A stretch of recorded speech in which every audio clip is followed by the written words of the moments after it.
viviendo ahora en que más o menos la cosa mejora, no hay colas por los combustibles, el dólar baja, pero todo se debe a expectativas. Toda la gasolina y el diésel que han llegado, las cisternas que nos han llegado el día de la posesión, todo ese combustible es fiado, hay que pagarlo. Y está fiado porque hay buenas expectativas, ¿no es cierto?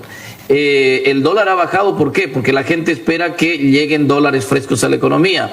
Hay anuncios de que van a llegar, hay un acuerdo con la CAF, pero todo esto es deuda, es expectativa, ¿no es cierto? Es confianza, pero hay que mostrar resultados. En algún minuto hay que mostrar los dólares contantes y sonantes, y para eso tenemos que hacer reformas profundas. Déjame mencionar una sola cosa. Ayer el ministro de Economía decía que se va a reducir el 30% del gasto fiscal. Esa es una muy buena señal. Cuando se logre vamos a todos aplaudir porque el Estado es tremendamente grande. Pero hay una confusión, yo creo, en los números, porque él dijo que eso representa el 4% del PIB. Mira, el gasto fiscal representa el 98% del PIB en este minuto. El presupuesto general del Estado muestra que el gasto fiscal total representa el 98% del PIB. Si tú cortas el 30% de eso, estás hablando de que vas a recortar un 28% del PIB. Es decir, es masivo el recorte. Si eso es lo que quiere decir el ministro, pues bienvenido. Y va a tener que mostrar por dónde va a hacer esos recortes, ¿no es cierto? Hay empresas públicas, yo creo que la gran mayoría que deben cerrarse, hay que quitar la burocracia en el sector público, no, hay que empezar a reducir el subsidio a los hidrocarburos. Ese es el elefante dentro del cuarto. Si no eliminas el subsidio a los hidrocarburos no vas a poder resolver el tema fiscal. Así que es un anuncio importante y cuando se dé y tengamos los detalles puede ser, digamos, un cortaaguas, ¿no es cierto?, entre lo que sucedía antes en el país y lo que puede suceder en el futuro. Pero tenemos que esperar a esos anuncios. El gobierno ha dicho que hay que esperar hasta marzo. Ojalá se hagan las cosas antes porque el país necesita desesperadamente de reencauzar su economía. Ajá. Se analizó, Antonio, ya que tocas el tema económico, que es importante y creo que es un debate principal de los bolivianos, poder hablar de economía en estos tiempos y poder tratar de entender la política que plantea Rodrigo Paz. Se analizó el retraso de estas medidas anunciadas y por qué no ha sido posible implementarlas como unas medidas de shock inmediatas que puedan cortar esa hemorragia que tú hablabas que tiene el Estado con el tema de la subvención de los carburantes. Pues a mí me hubiera gustado que en la primera semana el gobierno hubiera mostrado al país un paquete económico de shock. Se levantan los subsidios, la subvención a los hidrocarburos se acabó. A partir de hoy, todo el mundo que quiera ir a comprar combustible afuera lo puede hacer sin ninguna barrera, sin ningún impuesto. Es decir, libre importación de combustibles. Se elimina la aduana y por lo tanto cada quien puede importar lo que quiera sin ningún costo o cobro de impuestos, ¿no es cierto? Si empezáramos a mandar esas señales, esos paquetes fuertes, yo creo que la ciudadanía empezaría a desarrollar economía, se empezaría a mover. Esas serían muy buenas señales. Yo entiendo que debe ser muy difícil hacer esto. Es decir, yo no estoy criticando por criticar, ¿no? Si uno se pone en los zapatos del ministro de Economía, en los zapatos del presidente, debe ser muy complicado. Hay cuestiones que ellos tienen que balancear, pero si me preguntas a mí, yo creo que se están perdiendo espacios importantes, oportunidades importantes para mandar estas políticas de shock. Si seguimos con el gradualismo, a mí me parece que no vamos a tener los resultados que la ciudadanía está esperando. Repito, es muy difícil. Tienen un muy buen ministro de Economía, tienen un muy buen ministro de Hidrocarburos, gente con mucha capacidad y experiencia, así que confiamos que ellos estén pensando en los pasos adecuados. Si me preguntas a mí, mi criterio, la forma en que yo lo veo, tendríamos que aprovechar estos días para hacer políticas de shock más fuertes. Muy bien. El ministro Gabriel Espinosa en su conferencia anunció que desde hoy día se iban a publicar justamente un gráfico del gasto diario, ¿no? y he estado revisando su cuenta personal de X, donde justamente ya ha posteado este tema del gasto, y quiero ponerlo en pantalla. Sacamos el titulito, estamos hablando de economía, por favor. Vamos a mostrar, por favor, el cuadro, y justamente este es el contador de pagos públicos, así lo han denominado. Dice: desde hoy el Ministerio de Economía de Bolivia va a publicar el gasto público diario total y desagregado en diferentes ítems. Hoy gastamos en combustibles más del doble de lo que invertimos en salud. Y aquí está el monto de este 25 de noviembre, esto es de ayer, ¿no? Esto es de ayer, 25 de noviembre.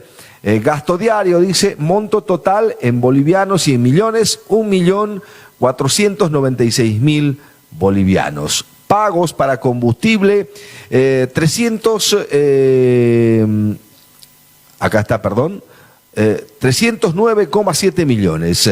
Renta dignidad, 100 millones. Salud, 142,6 millones. Otros 943,7 millones. Se pagó, dice, por concepto de aporte laboral y patronal, 553 millones. Y aquí me quiero detener, ¿no? En la carga laboral que tiene el Estado, pesada. Aparte, obviamente, de lo que es lo principal, el tema del combustible. ¿Cómo ayuda esto a generar transparencia? ¿Cómo ayuda a poder mostrar lo que se está gastando diariamente?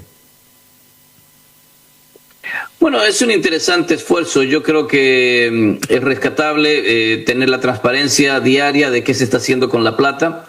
Pero claro, es engañoso, o sea, la gente tiene que tener cuidado, ¿no? Porque un día uno puede hacer un gasto importante en combustible, no significa que en el agregado, en el mes o en el año, se esté invirtiendo más en combustible que en salud o en educación, ¿no? Es decir, los gastos no pasan siempre al mismo ritmo, el mismo día. Hay cosas en las que le puedes poner más importancia un día, al día siguiente cambia. Es decir, no nos guiemos por lo que está pasando al día a día, sino que tenemos que pensar en los agregados anuales, ¿no? A mí me parece esto un ejercicio importante porque queda récord, queda una constancia y se puede ir revisando esto si la gente quiere hacer, ver dónde han ido los fondos y cotejar esto con los datos anuales. Pero al final del día lo que importa son los datos anuales, Never. Ahí tenemos que ver en qué se está utilizando. Y dices muy bien, gastamos 19 millones de dólares al día solo en sueldos y salarios. Es un Estado con mucha grasa, es decir, un Estado enorme que tenemos que empezar a recortar. Y yo quisiera empezar a ver señales de que se va a cortar el tamaño del gobierno. Se ha hecho un anuncio de que el 30% del gasto se va a reducir en el presupuesto del 2026. Es un muy buen anuncio. Estoy ansioso de ver en qué partidas va a ser la reducción de ese gasto. Ajá. Como decías, es importante esta reducción de este 30%, pero habrá que esperar de cómo se lo va a ejecutar. Antonio, muchas gracias. ¿Algo más que quieras aportar esta mañana? No, te agradezco como siempre por la oportunidad de charlar. Hay buenas noticias, se eliminan estos impuestos, se hace un anuncio del 30% de reducción del gasto. Digamos, vamos en el camino correcto, pero vamos a paso muy lento. Para mi gusto, ¿no? Esperemos que las cosas se aceleren. El gobierno tiene que entender que tiene una luna de miel con la gente le está dando su confianza, su esperanza. Y si tardamos mucho en hacer esta reforma, pues ya la gente se va a empezar a desesperar. Es ahora cuando hay que apretar el acelerador. Muy bien, perdón, permitime que abuse tu tiempo. Me dicen, pregúntele sobre el tema de la carga impositiva al analista. ¿Qué opina? ¿Tendría que eliminarse el IUE, el IT, el IVA? ¿Cuál tendría que eliminarse en el siguiente paso? ¿Qué es recomendable? ¿Un país puede vivir sin impuestos? Un país puede vivir mejor sin impuestos. Cuando nosotros hacemos economía y no el gobierno, es que las cosas funcionan mejor. Nosotros tenemos que apuntar, y yo creo que había un consenso en la clase política durante la campaña, apuntar más o menos al modelo paraguayo. El modelo paraguayo tenía 10-10-10, es decir, 10% de las utilidades de las empresas, 10% de IVA y 10% de impuesto al ingreso, lo que en Bolivia sería el RC-IVA. Entonces te fijas cómo simplifica las cosas, ¿no? Tienes 10-10-10 y se acabó. Por eso es que todo el mundo se va a Paraguay a hacer empresa. Los bolivianos nos hemos ido a Paraguay a hacer empresa, los argentinos, los brasileños. Entonces Paraguay está creciendo mucho, está trayendo mucha inversión extranjera porque su sistema impositivo es muy amigable con los productores, con los comerciantes, con los empresarios. Entonces tenemos que hacer aquí una cosa similar. Tenemos en el país más de 60 impuestos. Por eso yo saludo que se hayan eliminado estos 4, pero son impuestos marginales. Tenemos que ir atacando a los grandes impuestos, al IVA, al impuesto a las utilidades, etcétera, y ver en Paraguay nuestro modelo. Vamos hacia el 10-10-10. Vamos a tratar de acercarnos ahí. El país, cualquier país, cualquier sociedad vive mejor, hace mejor las cosas, genera más crecimiento y más riqueza cuando son los individuos los que se encargan del proceso económico. Cuando dejamos al gobierno arrinconado, achicado, empequeñecido y nosotros tomamos la iniciativa, es que nos va mejor. Así que sí, se puede vivir sin impuestos. Mientras menos impuestos tengamos, vamos a vivir mejor. Muy bien, qué gusto. Gracias, Antonio. Buen resto de jornada. Igualmente, un placer.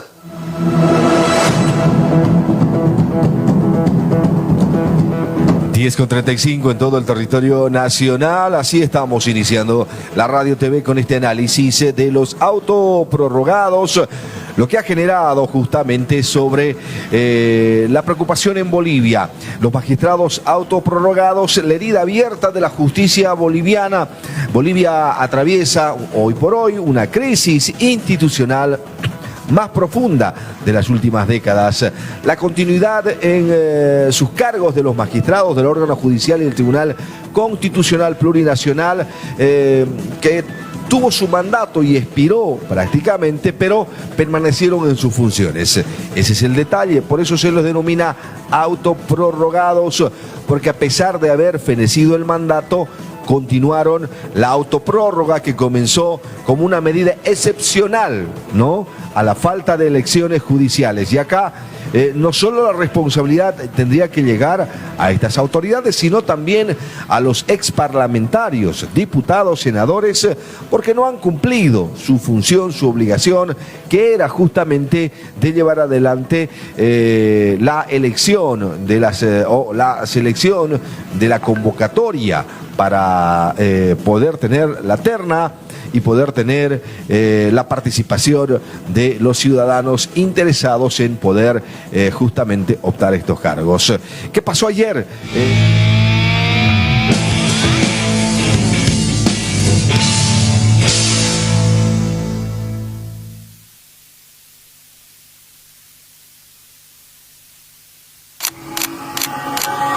En Tarija impulsamos a nuestra gente y su talento, por eso los capacitamos. Y ahora lanzamos la primera gran feria ExpoCap 2025, con más de 80 emprendimientos. Te espera con los mejores productos de repostería, panadería, alimentos, gastronomía, textil, belleza integral y carpintería. Además, grupos musicales en vivo, promociones exclusivas, sorteo de canastones y los mejores productos tarijeños para tus compras navideñas. Te esperamos este 5 y 6 de diciembre en el parqueo del Vega Center. Vive tu experiencia ExpoCap 2025, tu momento para apoyar lo nuestro y llevarte lo mejor de Tarija. ExpoCap 2025, seamos emprendimientos de calidad.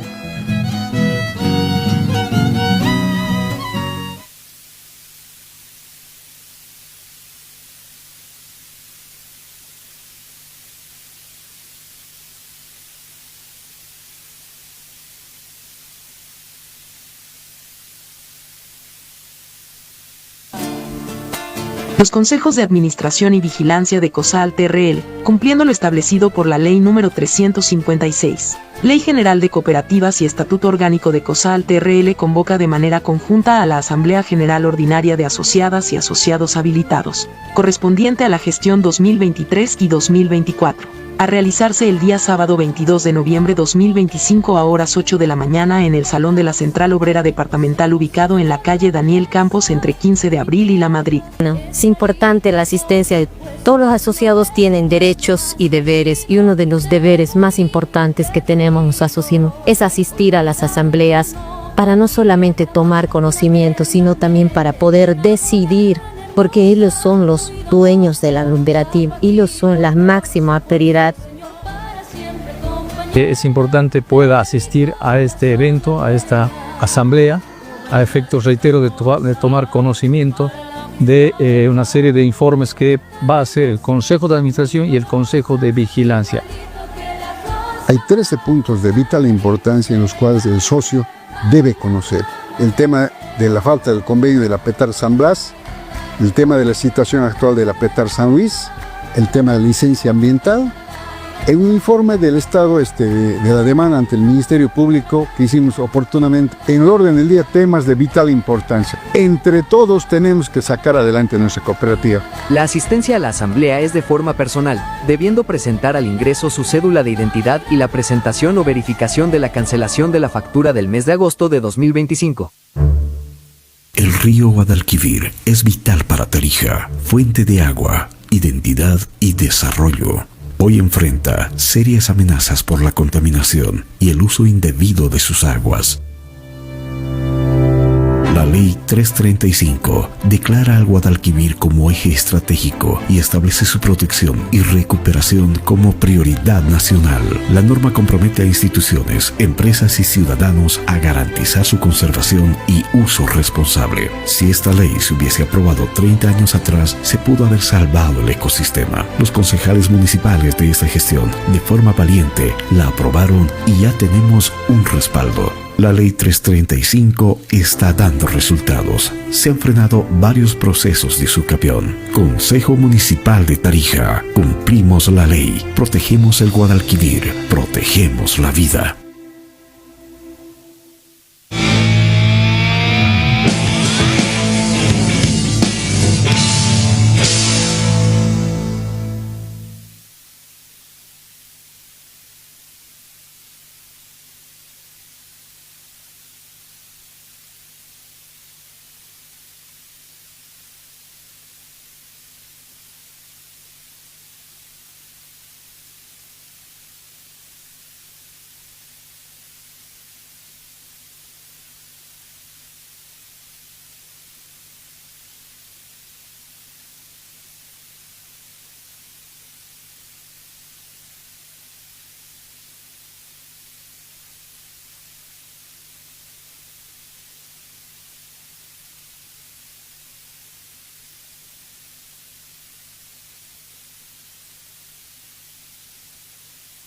En Potosí, la Sala Constitucional ha dispuesto el cese inmediato de los 5 autoprorrogados del Tribunal Constitucional Plurinacional. Escuchemos, por favor, las determinaciones. Su personal, sin embargo, de manera de complementación, se dispone además que se notifica a recursos humanos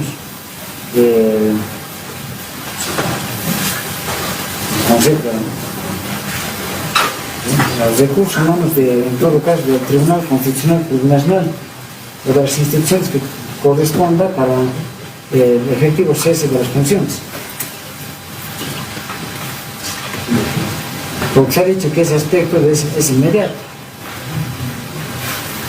La palabra, señor vocal, complementando lo solicitado por la que ha solicitado la complementación, le pido que sea dispuesto a inmediato. Esto ocurría ayer en Potosí. donde la Sala Constitucional ordenó el cese de los autoprorrogados y el efecto ha sido inmediato porque no solo ha sido el cese de estas autoridades, sino ha significado también la emisión de órdenes de apremio. Los magistrados del Tribunal Constitucional Plurinacional que se pusieron justamente fin a su mandato, el mandato de los autoprorrogados que hoy por hoy está en la mira. Con el cese de los autoprorrogados. Los magistrados autoprorrogados del Tribunal Constitucional Plurinacional ponen fin a su mandato. El fallo también aplica para magistrados autoprorrogados del Tribunal Supremo de Justicia. Se trata del auto constitucional 0087-2025 que pone fin a la autoprórroga de los 5 magistrados del Tribunal Constitucional Plurinacional y 2 del Tribunal Supremo de Justicia. En total, 7 autoprorrogados que cesarán sus funciones en el plazo de 10 días hábiles. El documento aclaró además que la prórroga de mandato se debió a que dicha prórroga se extendió por casi 2 años. Y si bien en el momento de su determinación no existía ninguna posibilidad de convocar a las nuevas autoridades para llevar adelante un proceso transparente y meritocrático de preselección de máximas autoridades del órgano judicial y Tribunal Constitucional Plurinacional, debido a las múltiples denuncias de irregularidades en la Asamblea Legislativa Plurinacional. También enfatizaron que todos sus actos judiciales emitidos hasta la fecha tienen validez. Lo reiteramos, cesaron los autoprorrogados, aunque no de manera inmediata. Serán 10 días que se tomarán para cesar en sus funciones. Y a propósito de este tema, vayamos a los detalles de lo que ha ocurrido. ¿Qué dice el Comité Cívico en Tarija? Escuchemos al presidente Jesús Gira. Del Comité Cívico de Tarija, Jesús Gira, ¿cómo toman esta determinación? Y hay una sentencia prácticamente que incluso ordena la orden de aprehensión para los magistrados autoprorrogados. ¿Cómo toman esta ley? Bueno, como una señal positiva de reencauzamiento del tema de la administración de justicia, tomando en cuenta que evidentemente estamos atravesando esta crisis también judicial. Entonces esas son buenas señales y evidentemente estos autoprorrogados y los ex anteriores de lo que viene a ser el Tribunal Constitucional, recordemos que han dejado sin efecto lo que viene a ser el 21F, como también le han habilitado al exmandatario Morales, se han constituido en lo que viene a ser unos violadores de lo que viene a ser la Constitución Política del Estado, emitiendo resoluciones contrarias a la Constitución Política del Estado, que evidentemente eso está sancionado y castigado con referencia a la Constitución y obviamente se le califica como un delito en la ley Marcelo Quiroga Santa Cruz. Por lo tanto, tienen que responder por sus actuaciones dentro de lo que viene a ser la administración de justicia. ¿Deben en este caso ser aprendidos? Deben ser aprendidos porque han cometido un delito que va en contra de lo que viene a ser los sagrados intereses de la patria, han violado la Constitución Política del Estado, han profundizado lo que viene a ser el tema de la crisis judicial. Por lo tanto, en su debido tiempo, nosotros como movimiento cívico habíamos pedido, incluso cuando han cumplido su mandato constitucional, puedan cesar. Sin embargo, han emitido un auto de protección, un auto supremo, los cuales han hecho el tema del alargamiento de mandato constitucional, que era contrario a lo que establece la Constitución. ¿Cuál es la norma ahora que procede? ¿Se tiene que elegir nuevos magistrados mediante ley, mediante decreto? Bueno, hace mucho cuando se hacía análisis con referencia a qué pasa con referencia a las vacancias de los prorrogados, diremos, entonces veía el tema de la suplencia, pero hay jurisprudencia, recordarán que cuando el exmandatario Morales entra a lo que viene a ser el poder, emite un decreto supremo, del cual deja sin efecto a que entonces los ministros de justicia, que era. Entonces yo creo que el presidente actual también puede hacer mediante decreto o también se puede viabilizar mediante una ley en la Asamblea Plurinacional o ante el Congreso para que tenga legalidad y legitimidad los nuevos designados por el momento, transitoriamente, y una ley excepcional porque recordemos que Tarija en este momento está ausente de lo que viene a ser la representatividad por el manoseo jurídico que se ha hecho. Se ha dejado sin representación a Tarija ante el Tribunal Constitucional. Entonces nosotros como institución cívica, como movimiento cívico a nivel nacional, instamos a las autoridades ahora de que también puedan viabilizar la representación de Tarija ante el Tribunal Constitucional y ante las otras instancias.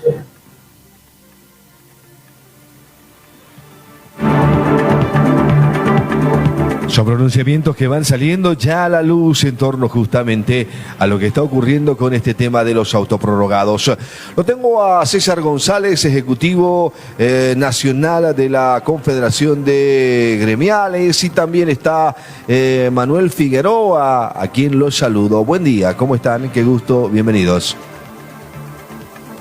Muy buenos días, Never. Un saludo a ti y la audiencia que está siguiendo hoy esta mañana el programa. Muy bien. César, buen día. Buenos días, Never. Un saludo cordial a toda la población tarijeña. Muy bien. Hoy hablando de estos dos temas, economía y el tema de la justicia, inevitable no hablar de la justicia, de lo que está ocurriendo con el tema de los autoprorrogados, pero también es importante poder hablar de la economía. Lo teníamos hace instantes, Antonio Saravia, sobre lo que ha significado estos 20 días de gestión de Rodrigo Paz Pereira en el movimiento de lo que significa el tema económico. El anuncio de la reducción del 30% de lo que significa el gasto público ha generado expectativa importante. Y quiero arrancar con Manuel que fue secretario de Hacienda y Finanzas Públicas del Gobierno Autónomo Departamental de Tarija, para que nos explique en qué magnitud significa una reducción de este porcentaje que habló ayer el ministro de Economía, 30% que se va a reducir al gasto público. Manuel. Bueno, en realidad es una medida interesante. Creo que el anteproyecto del presupuesto 2026 ya está en la Asamblea Legislativa. No sé si les dará los tiempos para hacer el ajuste de esta gestión, porque hay que hacer una evaluación de cada una de las carteras que están cerrando, de cada una de las empresas que tengan que evaluar si son superavitarias o deficitarias. Sin embargo, entendemos que el ministro ha pedido hasta el mes de enero para hacer un ajuste, recorte del presupuesto que ha presentado la anterior gestión, el anterior ejecutivo, que más o menos asciende a unos 377 mil millones de bolivianos, y que proponen ellos una disminución del gasto público en hasta 30%. Eso quiere decir que rebajar a unos 98 mil millones de bolivianos más, ¿no? Actualmente es de 269 mil millones de bolivianos el presupuesto para esta gestión. Y bueno, se ha notado y se ha criticado mucho que el presupuesto 2026, a pesar de la crisis, tenga este incremento en lo que ha presentado la anterior gestión. Ajá. ¿Cómo ven ustedes, César? De por medio está la eliminación de una carga impositiva. 4 impuestos que se han eliminado: impuesto a las grandes fortunas, impuesto a las transferencias financieras, impuesto al juego, reforma a la AJ, ¿no?, la Autoridad de Juegos, el impuesto a las promociones empresariales. ¿Cuál es la percepción que tienen, César, ustedes? Bueno, es bueno desde todo punto de vista, pero hay que ser claros en algo. Esto beneficia más a los grandes que a los medianos y pequeños. Hay que ser claro y puntual en ese tema. Está bien, hay que felicitar, hay que buscar paliativos, no únicamente para un gremio o un determinado sector, sea pequeño, mediano o grande. Entonces, así de claro, esto le favorece más a los grandes empresarios. Por otro lado, en este momento no se ha tocado nada del IT, del IVA, del IUE, impuesto barato, se dijo. Eso hay que ver, que debe ser para toda la población boliviana. Eso, y algo muy importante, hay que cambiar el Código Tributario, es muy importante, y es un proyecto de ley que nosotros hemos presentado a la Asamblea Legislativa. Lo tiene también en sus manos el compañero Rodrigo Paz Pereira, presidente constitucional, y de igual manera el vicepresidente. Hay que hablar del tema de aduana de igual manera, universalidad de las facturas. Hay que hablar de un perdonazo real para toda la población boliviana que en este momento están amarrados todavía para salir adelante. La inversión que se pueda generar a tantas cuentas congeladas es una solución definitiva que debe darle el actual gobierno. Ajá. Cuando dices hay un proyecto de ley de reforma del Código Tributario, ¿está contemplado la eliminación del IVA, la eliminación del IT, la eliminación del IUE? ¿Qué está contemplado en esta modificación del Código Tributario? Esos temas hay que trabajarlos con todos los gremios del país. Lo que estamos tocando es el tema de la prescripción, inclusive a 2 años. Nos han implementado una facturación electrónica que en línea pueden ver lo que uno compra, lo que uno vende. Pero sin embargo, la documentación insulsamente la tienes que guardar durante 8 años. 8 años durante el cual la misma tinta se va borrando.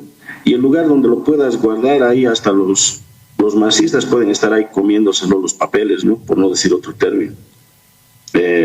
Mira, no se puede guardar tantos años, inclusive antes era 10 años. Entonces, esos temas estamos tocando el tema de que ya no existe una persecución, una fiscalización de la manera en la cual nos realizan, y de esa manera pues nos ahorraríamos abogados, nos ahorraríamos tantos funcionarios públicos que únicamente se dedican a buscarle un problema a donde no hay problema y multar a la gente.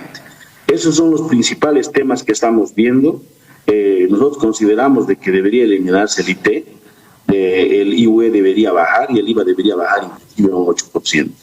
¿No? Estos son los planteamientos que podemos desarrollar. A muchos no les va a gustar, pero bueno, es la torta que pedimos. Ahora eso hay que ver el tema de negociar eso internamente, porque el presidente lo está diciendo, hay que formalizar a la población. ¿Cómo lo vamos a hacer? ¿Qué le vamos a dar a la población? El sector no tiene seguro de salud, no tiene jubilación. Hay que tocar el tema de que una parte de los tributos que se desarrollen vayan a esos 2 temas, para que pues uno diga, yo pago mis impuestos para que me den salud, yo pago mis impuestos para tener jubilación. Necesitamos incentivos. Y algo muy importante, compañero Neve, el artículo 68 de la ley 2492, que es el único derecho que hemos podido encontrar, no sé, tal vez el compañero economista nos podría ilustrar, el único derecho que tiene la población es a ser informado, asistido en el cumplimiento de los deberes formales. No he visto más derechos que tenga la población o tengamos los sectores. Hay algo muy importante que debemos tocar. El tema impositivo aduanero debería ser una materia de colegio. Cuando uno sale bachiller debería tener conocimientos plenos de esa naturaleza. Solo de esa manera vamos a poder realmente combatir la informalidad con conocimiento, porque actualmente tenemos compañeros que no han cursado hasta tercero básico y les están implementando una facturación electrónica. Los puestos de venta son de 1.20 por 1 metro, en el mejor de los casos 3x3. ¿Dónde vas a meter a tu contador? ¿Dónde vas a meter a tu computadora? En una de esas que muevas mercadería lo vas a tumbar. O sea, detalles los cuales podemos subsanar, pero en este momento estamos con ese gran problema y conversando hay que darle solución a este tema. Licenciado Manuel, ¿cómo se entiende desde el aspecto público todo lo que acaba de decir César González? Bueno, en el tema primero de las medidas económicas planteadas por el gobierno el día de ayer en cuanto a la eliminación de 4 impuestos, nos parece interesante porque de una manera u otra va a permitir de que pueda haber mejor fluctuación de recursos con la eliminación al menos del impuesto que se cobra por las transferencias, ¿no? El impuesto a participación de juegos es un impuesto menor. En realidad, los 4 impuestos no representan ni el 1% del Producto Interno Bruto, si lo manifestaba el ministro de Economía. Sin embargo, van dando señas de que se va a trabajar en el tema impositivo. Con respecto a algunas posiciones un poco más duras, ¿no?, de que las medidas son de maquillaje, hay que entender que la economía está en un momento muy complejo. Estamos todavía en un periodo, estamos por ingresar a unas elecciones subnacionales. Entonces yo veo que el gobierno está siendo muy cauto en la aplicación de las medidas de ajuste. Imagínese usted en este momento implementar una medida de un incremento gradual o una disminución gradual de la subvención de los carburantes. Esto puede generar un efecto en el incremento de los precios de los productos en general, o sea, aumentar la inflación, en otras palabras. Entonces, finalizando una gestión, cuando sabemos que todas las gestiones en el mes de diciembre es el mes más inflacionario para el país y para las economías. Entonces, yo creo que el gobierno lo está tomando con calma, está garantizando que haya el combustible, que era uno de los problemas importantes de la población, el desabastecimiento, que generaba también el desabastecimiento de otros productos en el mercado. Está generando una expectativa en cuanto a la divisa. Esto está haciendo que se desinflame esa especulación que había. Ha bajado ya de 13 a 10.5 bolivianos por dólar.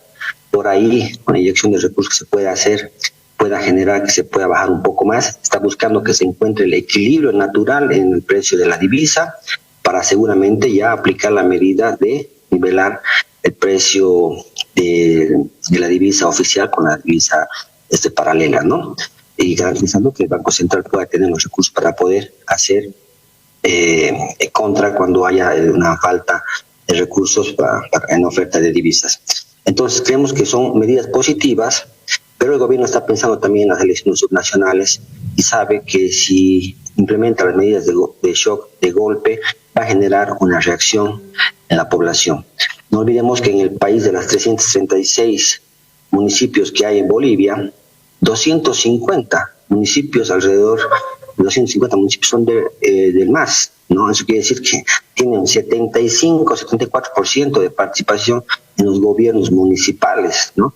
Y en una elección subnacional, que se pueda repetir esta situación o alcanzar esos porcentajes, es muy complejo para la gestión en adelante del gobierno. Entonces, yo creo que están viendo no solamente el tema económico, sino también el tema social, el tema político fundamentalmente, ¿no? Con respecto al tema impositivo y las expectativas del sector gremial, me parecen interesantes. Lo hemos dicho antes y lo seguimos manteniendo. Creo que el anterior gobierno ha hecho de que el sistema de impuestos nacionales se convierta en un verdugo de los pequeños empresarios y también de los empresarios grandes, ¿no? Pero más que todo con los pequeños empresarios. Es fácil ir a impuestos, sacar el NID, en 24 horas te entregan tu NID, pero cuando quieres cerrar realmente es una peregrinación que tienes que hacer, te piden un montón de información.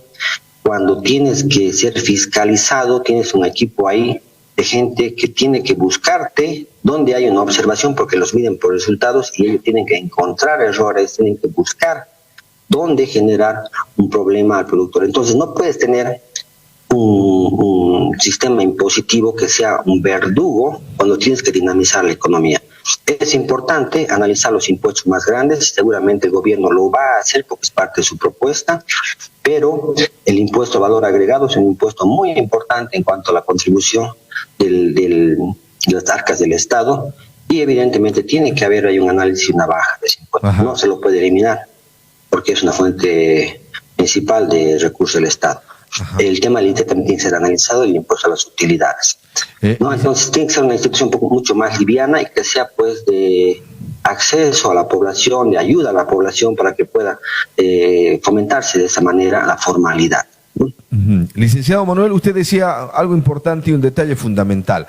Estos cambios de reducir el 30% del déficit fiscal significa modificación del presupuesto general del Estado, ¿no? Tendrá que reacomodarse porque el anuncio es para el 2026. Estamos ¿a cuánto? A 24 o 35 días, ¿no? De que acabe este año. Prácticamente estamos a un mes y casi una semana de que concluya la gestión. ¿Es posible hacer estos cambios? ¿Y cómo se define, ¿no?, aquellos gastos que son insulsos? En economía, ¿cómo se define? ¿Cuáles son prioritarios y cuáles insulsos? ¿Cuánto tiempo puede tomar esta medida en lo económico, en la función pública con estos antecedentes? Hay un tema que es interesante. El modelo económico del Estado anterior era un Estado paternalista, un Estado grande, robusto, centralizador de la economía, ¿no? Y eso es producto de las empresas y la participación directa que el mismo Estado hace en la actividad económica y va a competir con el sector privado. Ese modelo ya ha fracasado en el pasado. Justamente las políticas del 21060 de 1985 han ido justamente a cerrar todo ese aparato robusto Y ha pasado casi 30 años y hemos entrado en la misma situación. Entonces quiere decir que los periodos sociales económicos son cíclicos, y cuando no tomamos aprendizaje de los errores del pasado, los cometemos en el presente. Entonces el gobierno tiene que evaluar el funcionamiento de las empresas del Estado, ver cuál es su función y su rol, y cuáles son las que van a quedar y cuáles son las que tienen que ser cerradas, ¿no? Eso también lo hemos vivido ya en 1990, justamente con el gobierno del MIR, que tuvo que privatizar muchas empresas. Entre ellas en Tarija tuvimos la empresa de Cemento El Puente, la empresa de producción de azúcar en Bermejo y muchas otras más, ¿no? La de aceites en Villamontes, ¿no? Entonces tiene que evaluar esas empresas que van a quedarse y las que no contribuyen. Segundo, tiene que analizar los gastos corrientes, ¿no? Gastos de funcionamiento y gasto corriente. Cuántos para la deuda, cuántos son para transferencias, y ver cómo puede hacer que el Estado sea mucho más liviano, más pequeño, con menos estructura de personal, de unidades. Entiendo de que han bajado de manera considerable el número de viceministerios. Entonces todo eso va a contribuir a hacer una disminución y una reformulación del presupuesto. El gobierno está estimando que esta reducción va a ser de alrededor de un 30%. El presupuesto que ha presentado la anterior gestión del presidente Arce tenía una proyección de un déficit del 10% al finalizar la gestión 2026. El gobierno está apostando que con esta reducción van a llegar a un déficit de menos un 6%. Entonces, lo que están tomando es tiempo para hacer la evaluación, porque pareciera que han recibido la casa sin muebles, sin nada, ¿no? Entonces están viendo cómo están las condiciones realmente de la economía para tomar acciones, y con mucho cuidado también el tema político para no tener de inicio un desgaste. Muy bien. En todo caso, la medida ya está determinada, César. ¿Les ha dejado sabor a poco, sabor a mucho, confianza, estas determinaciones, estas decisiones del gobierno de Rodrigo Paz, desde el sector gremial? Bueno, tenemos plena confianza en que va a cumplir su palabra el compañero presidente. Estamos a 14 días de gobierno, seguramente han estado ordenando su oficina entre 4 o 5 días, quizás toda la semana. Considero que cuando han entrado cada uno de ellos a su oficina no han encontrado ni los ceniceros. Entonces hay que darle un compás de tiempo. Todos vamos a ser prudentes en la postura como sector. No olvidemos que no es únicamente la Confederación de Gremiales de Bolivia, que tiene 60 federaciones, y cada federación tiene más de 40 asociaciones. Es una organización gigante. Pero además de ello, ya hemos realizado